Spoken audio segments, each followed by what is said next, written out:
Well, Jim, it is my absolute pleasure to get an opportunity to talk to you. I spoke to you really briefly. It was myself and my son. We were sitting right behind you. It was at Javante Davis and Lamont Roach's weigh-in, and we were talking, and I told you that that you have so many calls that kind of like somewhat raised me in this sport.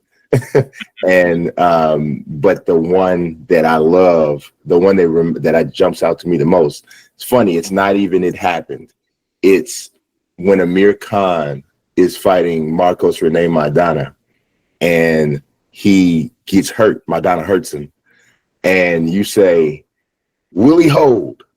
Will he hold? No, too much heart, too much heart.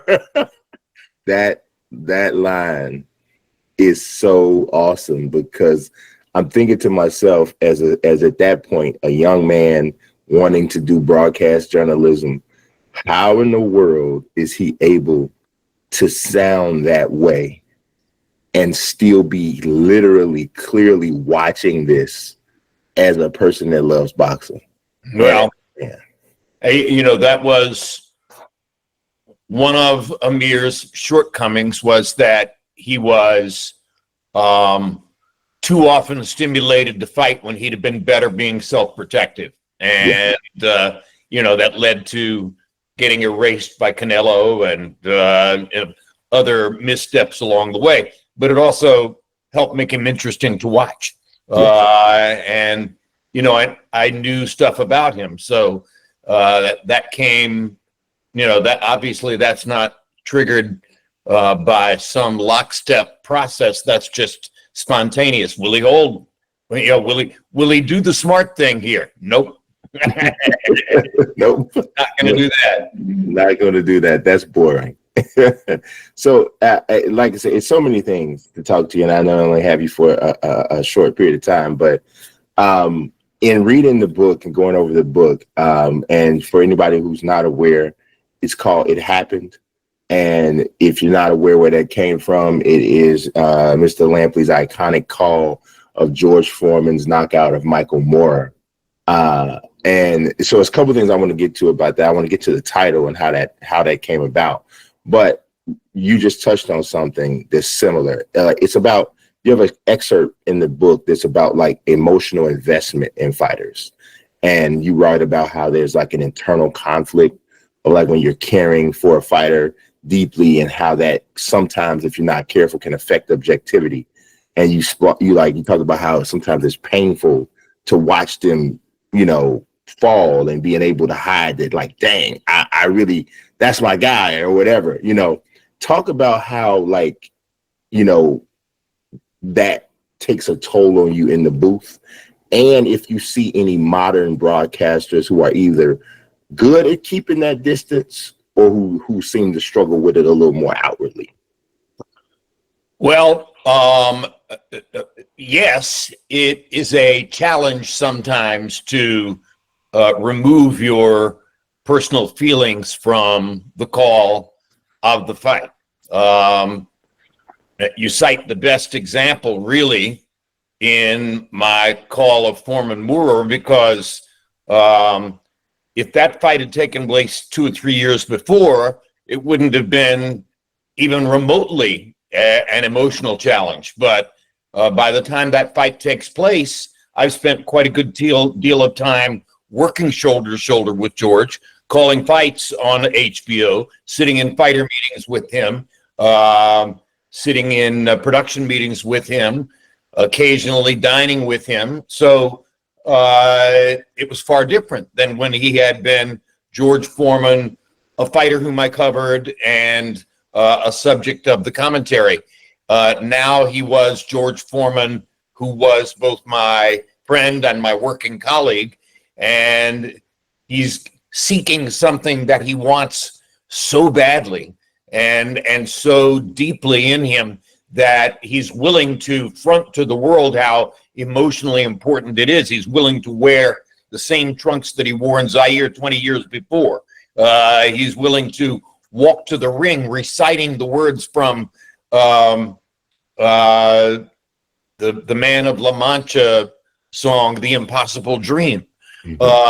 And he's willing to, openly show, particularly us at HBO, how deeply felt this is for him and how much it's going to mean to him if he can win the title back, which of course we don't think he can do.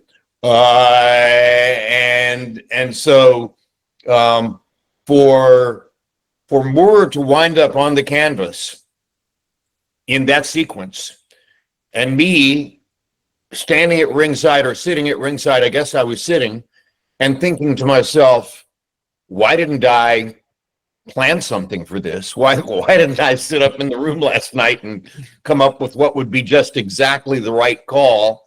And now that it has happened, I have to say something. And of course, I've told the story many times, but I had, for weeks in advance, at fighter meetings, at crew meals, at production meetings, at occasions where I could grab a minute or two of his time, I would pull him aside and I'd say, George, how are you going to beat Michael Moorer? Michael Moorer is a mover. Michael Moorer is a southpaw. Michael Moorer has fast feet. Holyfield couldn't find him. Holyfield has much better feet than you do. How in the world are you going to beat Michael Moorer? And over, George would look at me with his typical implacable blank expression and say, you watch, Jim. There will come a moment late in the fight. He will come and stand in front of me and let me knock him out. Always the same words. Let me knock him out. And if you go back and watch the video on YouTube, if you've never seen it, I invite you to go to YouTube right now and see if you can find a better description than that Moorer walked up, stood in front of him, and let him knock him out. So it's really me talking to George at the moment when I say it happened, it happened.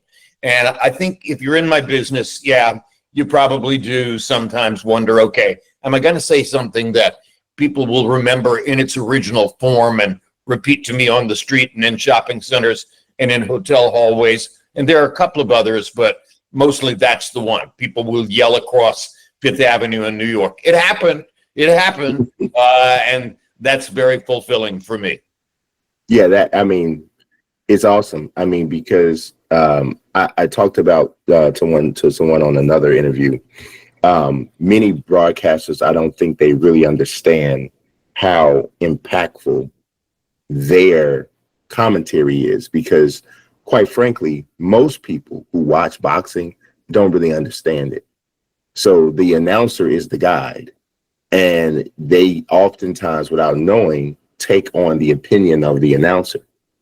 And especially if the person has as authoritative of a voice as you do. So it's like, it's so important on that guide. So it was, when it's done as well as it was done by you on HBO, it's so helpful to the fight, to the fight fan, because they can trust it. Well, and I think that's a big thing.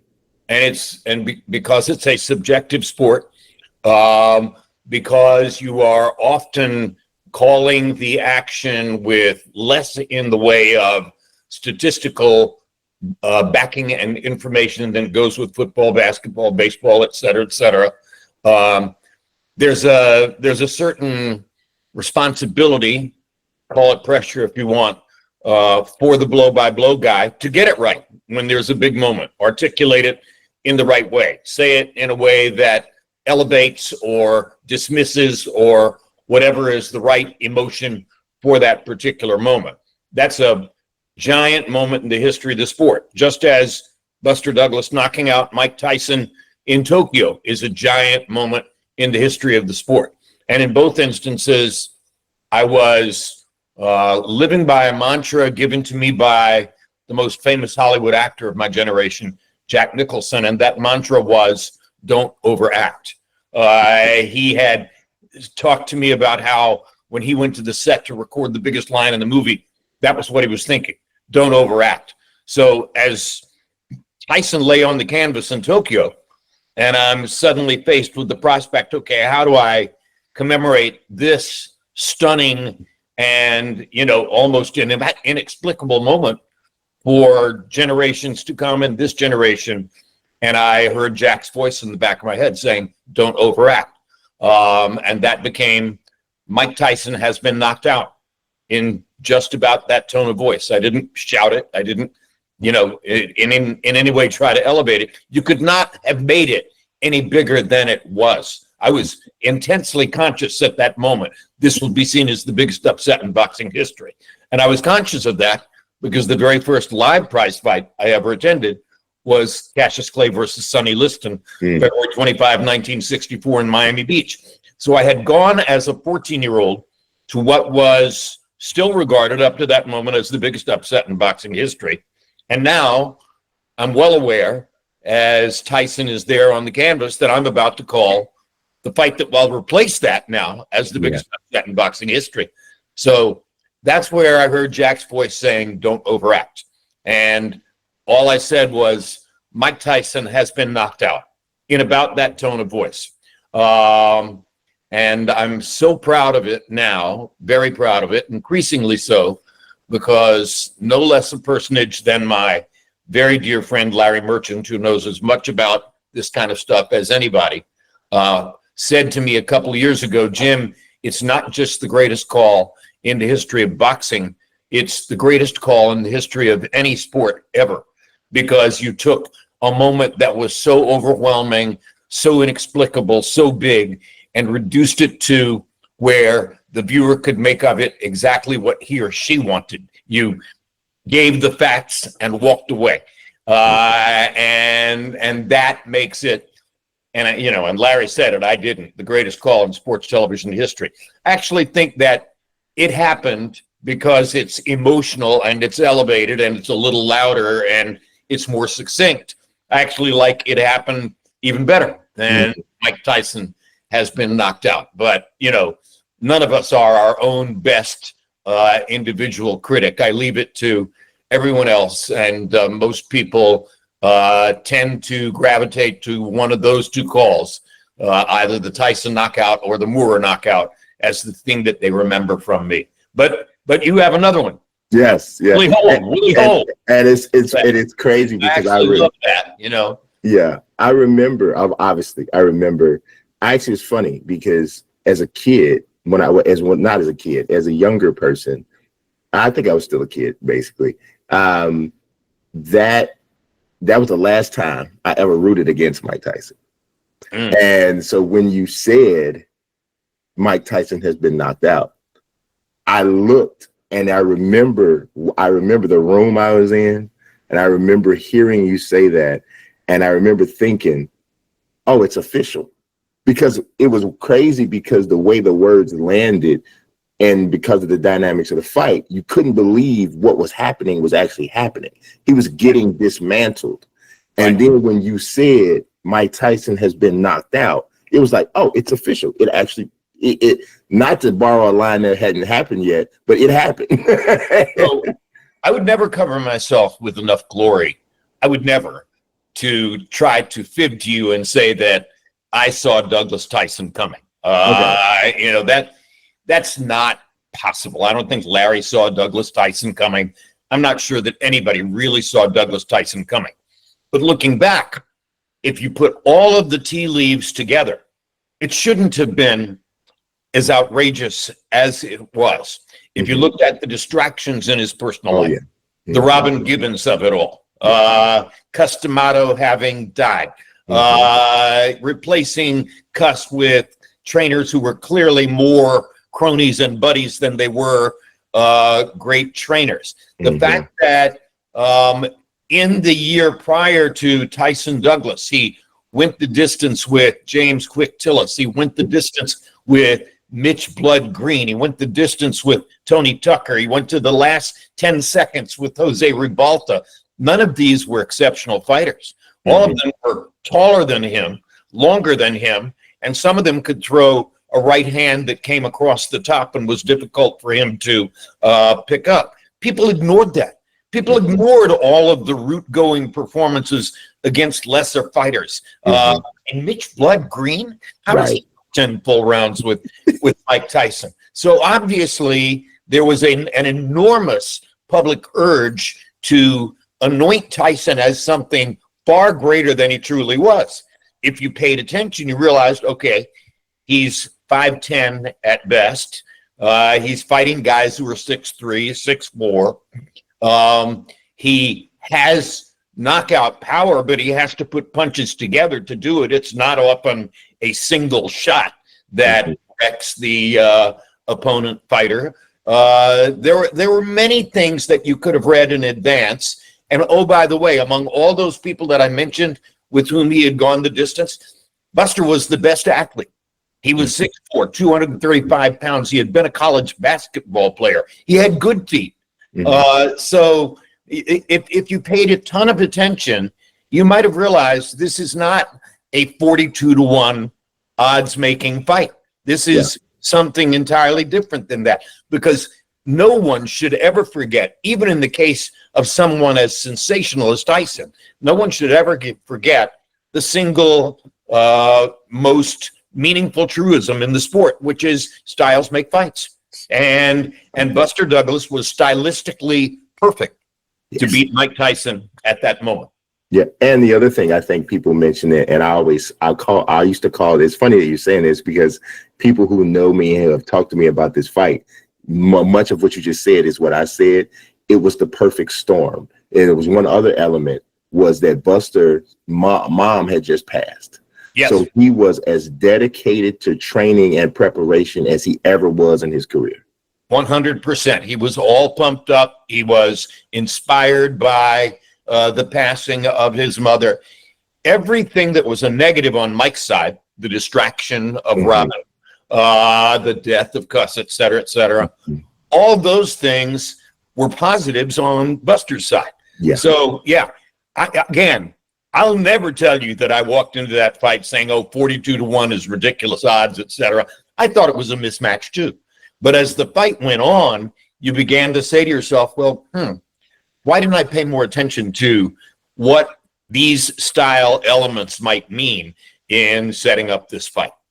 Yes, it's fascinating. And it's funny, because I was going to ask you, was there something happening during fight week that made you feel like, wow, something weird is going on? But I hear what you're saying. Well, I don't have it from Mike, and I've never had it from Mike. And I don't ever want to dishonor or betray my friendship with Mike by saying something about him that isn't true. So I don't know for a fact this is true, but there were rumblings in his camp. There were people who told me that he was repeatedly, in the 2 or 3 weeks leading up to that fight, watching an old documentary thing called Faces of Death.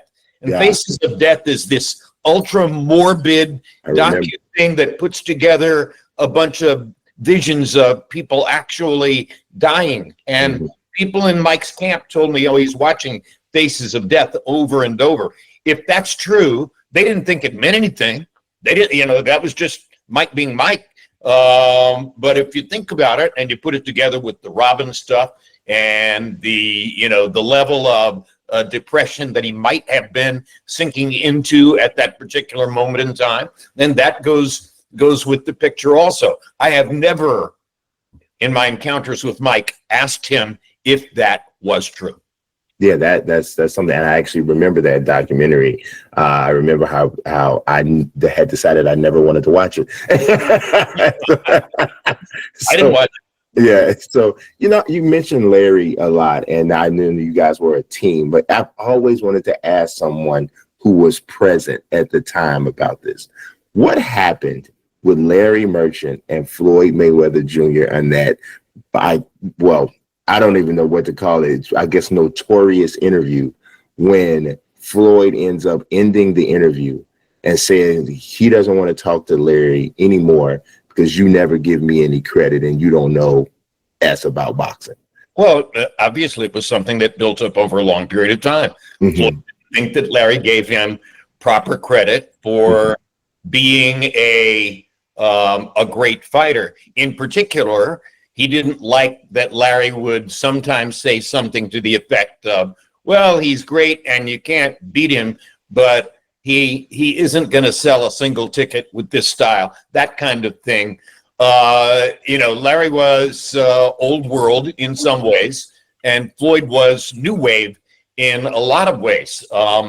Floyd was a genius, a marketing genius.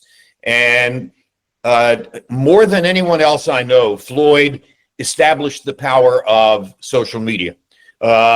He used social media to develop and sell to the public a persona which is essentially more negative than positive.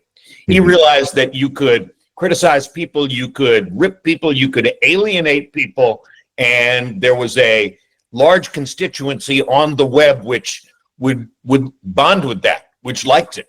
And therefore, he found a way to use social media to build his persona that a lot of people would have found completely counterintuitive.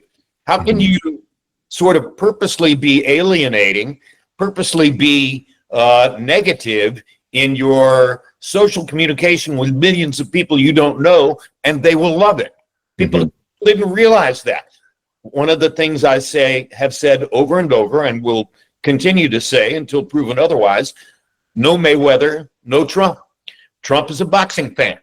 Trump watched what Floyd did. Trump realized from what Floyd did that you could build and develop a social media audience, and you could do it with negativity. You didn't, it didn't have to be happy talk. You didn't have to be a great guy. There were some people who would rather that someone was channeling their angst and their frustration and venting it on the web. And I believe to this day, no Mayweather, no Trump. So Floyd was the original social media genius, and the essence of the genius was to prove that you could be negative rather than positive, and you would build an audience that way.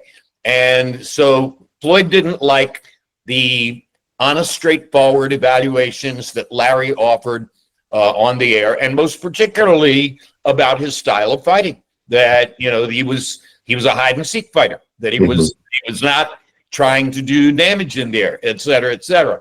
And I thought that was, you know, palpably visible. Floyd just didn't want anybody to say it.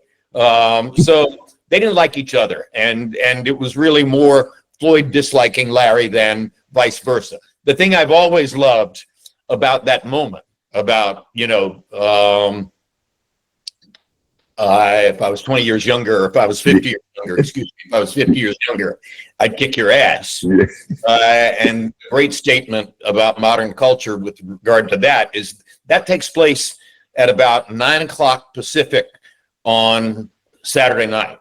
By the following morning, 10 o'clock Pacific, 13 hours later, you could buy a t-shirt on the Santa Monica Pier that had a photo of the two of them and the caption, if I was 50 years younger, I'd kick your ass. 13 hours later, you could buy that t-shirt. Yeah, capitalism is something else. It's quite a stimulus, isn't it? Yeah, it is. And overnight, we'll produce this t-shirt and it'll sell. It was absolutely an iconic moment. But it's funny because I remember it was like Floyd had a moment, and I'm trying to remember who he had just beat. Might have been Angel Man Freddie. I can't remember who it was he just beat. But he was getting interviewed, and this is literally, people don't look at it this way, but this is the transition from Pretty Boy to Money. He was asked, and someone tried to compare him. So it had to be before Man Freddie, but someone tried to compare him to Sugar Ray Leonard. And he says, I don't want to be Sugar Ray Leonard. I want to be a villain. Villains get all the money. And at that point, he made the decision of how he was going to do it. And it's also, I think, was in conjunction with Roger Mayweather telling him, you're taking too much punishment. If you want longevity in this sport, you need to change and be a defensive fighter first. Interesting that Roger said that, because Roger was no defender. Right, and I think that's why, though. Like, don't take personal experience, and Floyd made that choice, and it was a wise choice. I mean, he has all of his faculties, and he always will, because he did not take any punishment in the ring to compare with the kind of punishment that most fighters take. Yeah, and I found it interesting because I interviewed Terence Crawford a little bit a few months ago. It was right before the Madrimov fight, and he spoke not to Floyd's specific thing, but this concept. He was like, you know, people want to see a fight. People want to see you get in there and bang and all that. He said, but none of those people who want to see you fight will be there when you've lost your faculties. 100,000% correct. Yeah. And thank you, Terence, for being the smart young man that you are. I love Terence Crawford. If he ever goes in and fights full on face first to all wrist, I will be disappointed. He is a skilled boxer and he uses his craft. Is he more aggressive than Floyd Mayweather? Yes. Is he more crowd pleasing than Floyd Mayweather? Yes. But is he taking unnecessary or unwarranted risks for him, Terence Crawford, and his style? No. He's boxing with tremendous skill. Do you think he has a chance to beat Canelo? You know, I'll give you the answer that the great Larry Merchant gave to me. Okay. No, wait a minute. It wasn't Larry Merchant. Let me turn this a different direction. It was not Larry Merchant. It was the dean of all boxing writers, Tom Hauser, the great Tom Hauser, Muhammad Ali's #1 biographer. I asked Hauser a few weeks ago, do you think that Terence Crawford can conceivably get a win against Canelo Alvarez? And Tom looked at me and said, did Ray Leonard get an official win over Marvelous Marvin Hagler? And I said, yes, he did. And he said, well, if Ray Leonard can get a decision over Marvin Hagler, then who's to say that Terence Crawford can't get a decision over Canelo Alvarez? And I think that's a very good observation. Yes, that's the fight. That's the one I compared it to. That's the best possible comparison you can have. The one question I have is that Leonard was so smart and he did not engage in the battle. No matter what Hagler did, he did not engage. And you're right, it's difficult for Terence not to engage, but he'll think about it. He's really smart. He is a terrifically skilled defensive fighter and an even more skilled offensive fighter. But he's fighting a larger man who has the greatest punch resistance in the sport. So it's an uphill climb. Yes, sir. All right, Mr. Lampley, I appreciate you so much. I'd be lying if I said that's all I have, but I can't keep you until Monday. Well, let's do it again sometime. Yes, really sir. enjoy it. And go Cubs. Yes, sir. I'm right with you. Appreciate you so much. Appreciate your time.